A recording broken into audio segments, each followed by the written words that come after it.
this issue of the Asian dependence on coal and other fossil fuels was obviously the pivotal point of COP26. Right up until the last minute, we had India and China and some of the other countries joining in sort of altering the language, watering down, some saw, on the phase out of fossil fuels versus the phase down. Do you think this is something, Rania, that is going to continue to be one of the breaking points, along with the fact that very little progress was made on the issue of compensation from the developed world to the developing world? The whole issue of climate is bringing to the fore more forcefully the inequality that exists.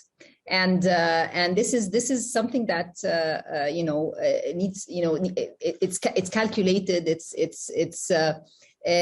historic, it's well known. So there's no shying away from it, or there's no ignoring it, or it's obvious, it's out there. Countries that have already industrialized and have grown, and there are the ones that are still in that process, but they are asked to carry on a very big burden. And that's why loss and damage fell short of what the expectations were, and that needs to be pushed even further.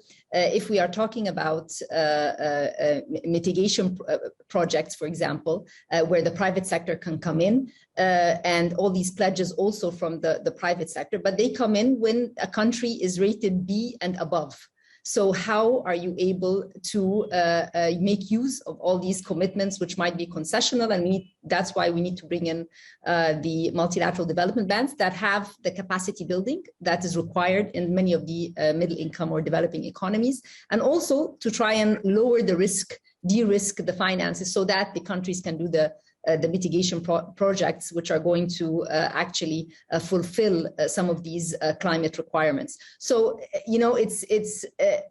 this inequality is there. It's a reality, and all the efforts, whether they are the pledges, whether they are the damage and loss, whether they are more emphasis on adaptation, all of these are trying to balance as much as possible.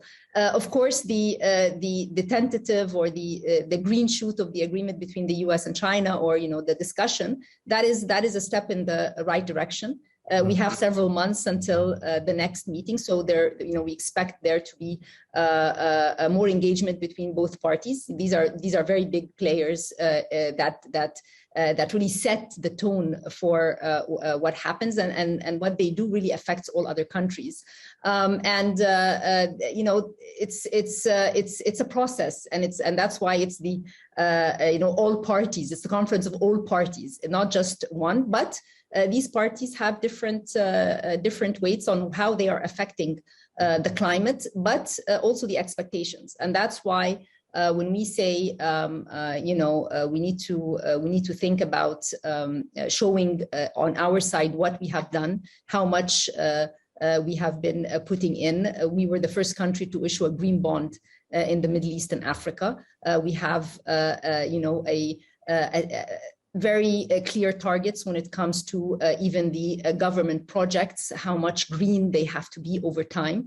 So we are trying to show by example that a country that is serious about its green recovery, but this also requires resources. And this is how we are coming up with these resources, either from the government budget or from borrowing from IFIs, from the international markets. But there is scope for trying to work around more concessional, more de-risking, more blended, more innovative. What sort of framework can we create so that us as well as other countries can benefit from all what was sort of started in COP26 and sort of action that during the next few months?